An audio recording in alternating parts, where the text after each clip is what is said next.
नमस्कार दोस्तों, आप सभी का स्वागत है। दोस्तों, आज हम लोग बातें करने वाले बहुत ही बेहतरीन टॉपिक के बारे में। आज हम लोग बातें करने वाले समय के ऊपर। इससे पहले भी हमने एक वीडियो आपको दिया था जिसमें हमने समय के 5 महत्वपूर्ण जो आपको मोटिवेट करते हैं लाइन, उन पे हम लोग बातें किए थे और उसका मनोवैज्ञानिक विश्लेषण किया था।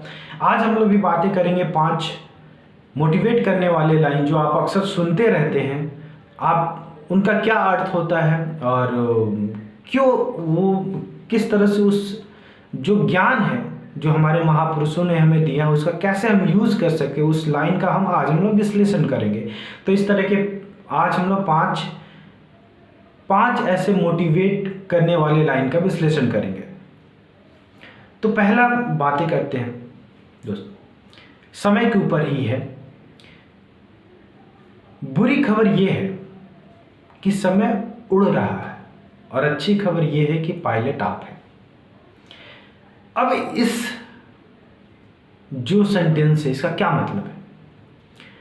इसका मतलब यह है कि समय बहुत तेजी से बीत रहा है, ये बात सही है, लेकिन समय को कौन बिता रहा है? हम ही बिता रहे हैं, हम ही टाइम पास कर रहे हैं।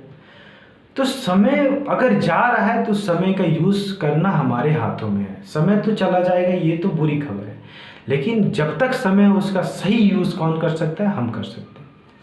तो इस सेंटेंस का ये मतलब है कि आपके हाथों में समय की बागडोर है। जिस तरह से आप समय को ले जाना चाहेंगे, जिस तरह से उसका यूज़ करना चाहेंगे, वो आप कर सकते हैं। फिर अगले लाइन पे जाते हैं बच्चों, अगले सेंटेंस पे जाते हैं हम। समय महान चिकित्सक होता है। अब इस सेंटेंस का क्या मतलब होता है? इसका मतलब ये होता है जो टाइम है वो कितना भी बड़ा घटना आपके साथ घटी हो, कितना भी बुरा आपके साथ हुआ हो, लेकिन एक समय जो होता है जैसे जैसे ये गुजरता है ना, सारे घाव अपने आप भर जाते हैं। तो समय क्या होता है? एक चिकित्सक होता है, एक बहुत बेहतरीन डॉक्टर होता है।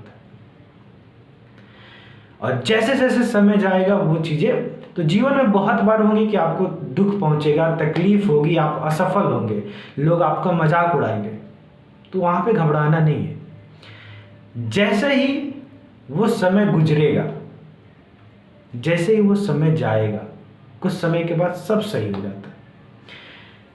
देखिए दोस्तों, क्या होता है कि जो सहनशील व्यक्ति होता है वो लाइफ में हमेशा आगे रहता है, हमेशा जो चाहे वो हासिल कर सकता है। और पीछे कौन रह जाता है? जो सहनशील नहीं होता है। अगर आप समय पे वेट कर लेते हैं, अगर आप इस समय बुरा समय चल रहा, थोड़ा सा इंतजार कीजिए, आपके लिए अच्छा समय आएगा। समय ही वो चिकित्सक है जो आपके किसी भी तरह के घाव को सही कर देगा।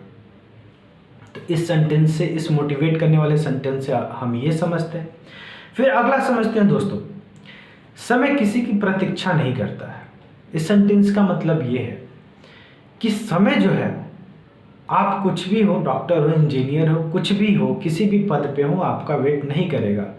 समय अपनी रफ्तार से चलते चला जाता है। अब हमें है कि उस रफ्तार को उसी रफ्तार से हमें भी आगे बढ़ना है। अगर हम कहीं रुक भी गए तो समय आगे निकल जाएगा और हम पीछे रह जाएंगे। फिर अगला लाइन हम लोग देखते हैं बच्चों, ये है, समझदार व्यक्ति खुद सीख जाता है और नासमझ इंसान को समय सिखा देता है। जैसे इस समय क्या है कि हमारा पढ़ने का अगर एज है, इस समय अगर हम पढ़ाई नहीं करते हैं, इस समय हमारा पढ़ने का एज है, अगर इस समय हम पढ़ाई नहीं करते हैं तो कुछ समय के बाद क्या होगा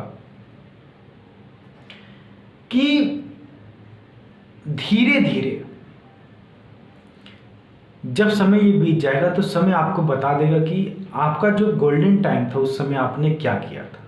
तो कुछ समझदार व्यक्ति क्या होता है, वो खुद से सीख जाते हैं और नासमझ व्यक्ति को समय सिखा देता है। और आखिरी लाइन आज हम लोग बातें करने वाले हैं,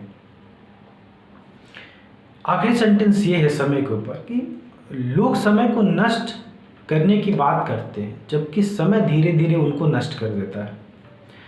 ये जो लाइन है इसका मतलब ये हुआ बच्चों कि समय अगर हम बर्बाद कर रहे हैं तो धीरे धीरे समय हमें ही बर्बाद कर रहा है। हमें लग रहा है कि हम उसे बर्बाद कर ले, लेकिन वास्तविकता ये है कि वो हमें बर्बाद कर रहा है। तो एक एक सेकेंड, एक एक सेकेंड एक एक मिनट होता है, एक एक मिनट एक एक घंटा होता है, और एक एक घंटा आपका पूरा दिन होता है, पूरा दिन मिला के साल होता है। तो अब ये हमारे ऊपर है कि इस सेकेंड का हम कैसे यूज़ कर रहे हैं और कितना बेहतरीन यूज़ करें। तो दोस्तों ये था समय के ऊपर 10 सेंटेंस को आज हमने समझा, मोटिवेट करने वाले, और इसका विश्लेषण किया। फिर अगले वीडियो में हम लोग और किसी और सेंटेंस पे बातें करेंगे और किसी और टॉपिक पे बातें करेंगे। और आप सभी का सपोर्ट मिल रहा है, बहुत अच्छा लग रहा है, और आप सभी अच्छे से रहें। और हमारा मेन मकसद यही है कि हमारे भारतीय युवा पीढ़ी जो है वो मनोवैज्ञानिक रूप से स्ट्रांग हो और अपने लक्ष्य को हासिल करें। क्योंकि दोस्तों नक्शा हमारे पास जैसा रहेगा बिल्डिंग हम वैसा बनाएंगे। तो अगर हमारे पास नक्शा झोपड़ी का है तो झोपड़ी बनाएंगे, महल का है तो महल बनाएंगे। तो ये डिपेंड करता है कि हम क्या सोचते हैं, यही तय करेगा कि हम क्या हासिल करेंगे। तो मिलते हैं, फिर हम लोग बातें करेंगे दोस्तों।